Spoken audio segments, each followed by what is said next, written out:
Welcome back to the Sage Audio channel. Today we're looking at the brand new free plugin from Tokyo Dawn Labs, the Molotalk. We'll cover the functionality of the plugin, look at the distortion that it creates using a frequency analyzer, and then listen to the plugin on a bass, a drum, an instrument, and melody bus, as well as a full mix. So stick around for the full video if you want a comprehensive description of the Molotalk plugin.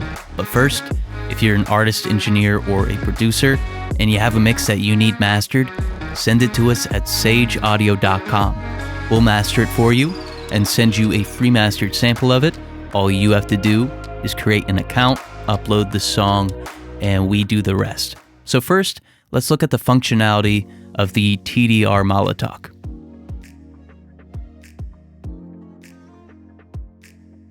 Modeled off of a more complex compressor by Tokyo Dawn Labs, the Molet GE, the Molotalk is a perfectly simple and straightforward compressor with a lot of character. On the top left of the plugin, we have a sidechain high-pass filter, which can be used to reduce compression applied to low frequencies. This ranges from 40 Hz to 260 Hz. Below it is your threshold, which goes as low as -48 dB. The knee of the threshold ratio intersection can be made soft with the knee function. The attack ranges from an incredibly quick 0.1 milliseconds to 600 milliseconds. At lower settings, the attack will cause noticeable and stylized distortion. This is particularly true for lower frequencies. The release ranges from 5 milliseconds to 2 seconds and will also distort the signal at lower settings. Perhaps the most unique aspect of this plugin is its weighting, which drastically changes the ADSR of the compression, in turn changing the amount of compression and its timbre. Alpha and Sigma are best suited for individual instruments, while Beta is well suited for bus compression. The ratio can be 1:1 or a unique 10.9:1. Makeup gain is available and displays a line indicating how much attenuation is occurring. When centering this line at 0 dB, you more or less normalize any gain changes. This plugin can also be used as a parallel compressor by introducing more of the dry mix into the output. On the right, you have a bypass function, a delta button, which lets you monitor just the compression, and an output gain function. To get the best sound out of this plugin, I'd recommend using the precise mode, which enables 64-bit processing, and going into the settings to enable highest quality rendering. In this section, you can also change the size and frame rate of the plugin. Right-click the gain reduction meter to change the meter from relative to absolute and change the range of attenuation. Lastly, if you want the full effect of the plugin, you can change its language to Russian. Just make sure you remember which function is which. Next, let's answer the question, how does the Molotalk introduce distortion? Let's use a sine wave to measure if this plugin distorts the signal in any way. We'll use an 80 Hz wave and then observe a frequency analyzer to see if harmonics form. We notice that by reducing the attack to 0.1 milliseconds, we get some even and odd harmonics, which are made more prevalent by reducing the release. The amplitude of these harmonics varies based on the weighting. The sigma setting seems to have the lowest amount of distortion, whereas halfway between alpha and beta shows the most aggressive distortion. Now, this may be due to the sine wave that we're using, but it looks like similar frequencies have just about the same result. Now, how this distortion looks and sounds is going to be different based on the source material, especially when the key of the track changes, but this gives us a good indication as to what the plugin does. Next, let's listen to the Molotalk plugin on various instruments, starting with the bass.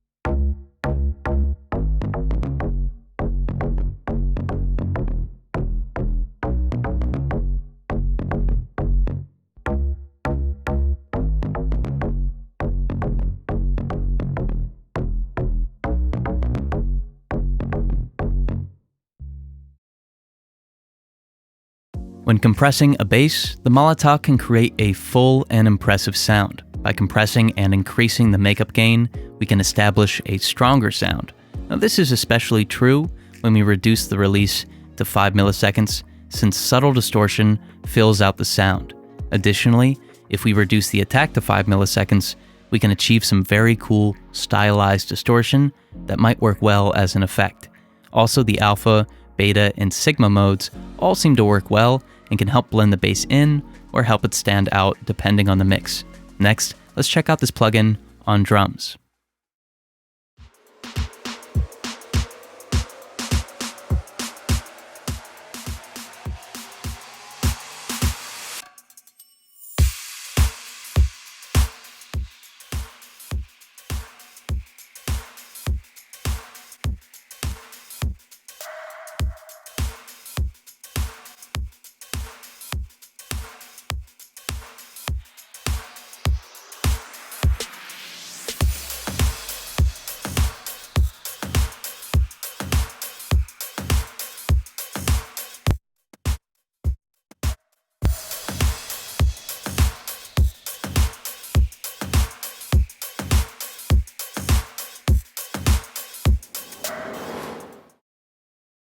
The Molotov works surprisingly well on drums and can provide various characteristics. For example, the alpha and sigma modes would be great for parallel compression since they blend the sound together and create a cohesive drum tone. I really enjoyed the sigma mode as it increased the transient of the snare and almost made the track sound more dynamic. This makes it a great setting to use on individual drums or on the drum bus. Again, you can create some distortion with the shorter attack and release settings, but this would probably be best if you kept it to parallel compression. Next, let's take a listen to the plugin on an instrument bus.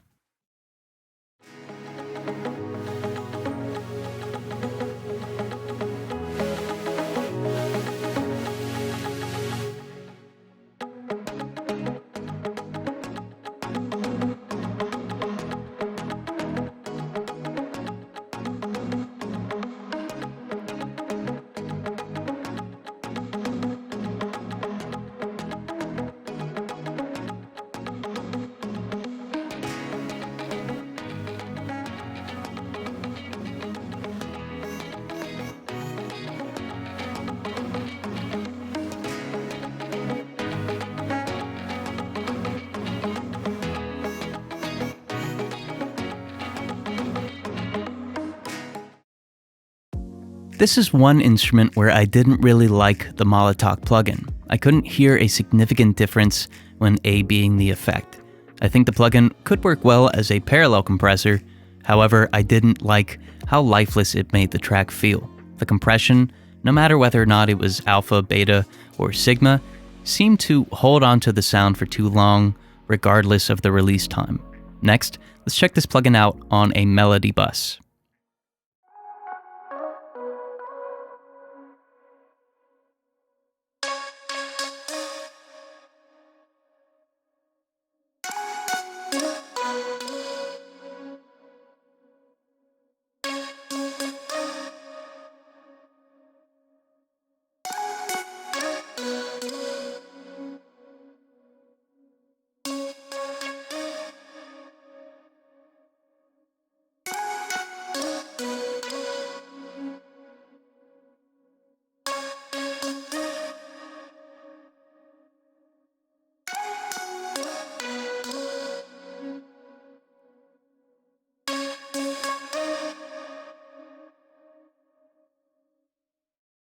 The Molotov worked in kind of a strange way here. Although I wasn't able to get a sound that I like from just the compression, once I introduced the high-pass sidechain, I was able to get some good tones. By cutting out some of the low end being compressed, I was able to let the transients and punch come through the compressor while compressing the bus's reverb and then amplifying it. This made for an aggressive sound that could cut through a mix and allowed the reverb to come more to the forefront of the sound. Last up, let's take a listen to this plugin on a full mix.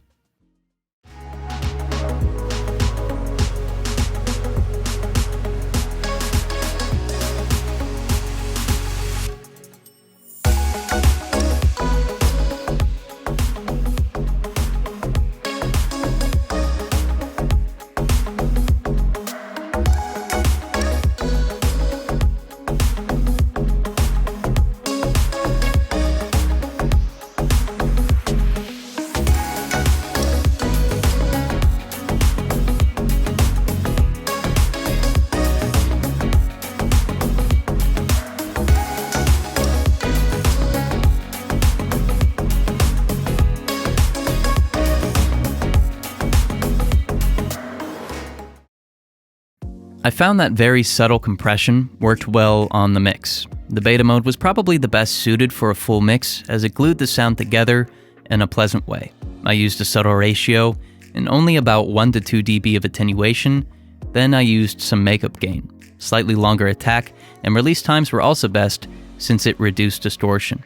Now, I probably wouldn't use this plugin when I'm mastering, but it's not a bad choice to do so at all. So, these are our thoughts on the Molotoc plugin, but what do you think? Is this a plugin that you're going to download? Let us know in the comments section below. Also, if you're an artist or an engineer, send us one of your mixes at sageaudio.com. We'll master it for you and send you a free mastered sample of it. All you have to do is set up an account, upload the song, and we do the rest. But thank you so much for watching. We really hope you enjoyed it. If you did, please like and share this video with your friends. This way we know if you'd like to see more videos like this one. Also, you can subscribe to the channel. We release new videos every week, and subscribing is the best way to stay up to date. There's a comment section where you can leave your thoughts on this video, or you can make a suggestion for a future video. And again, if you're an artist or an engineer and you have a mix that you need mastered, send it to us at sageaudio.com. We'll master it for you and send you a free sample. Thank you so much for watching. We'll see you in the next video.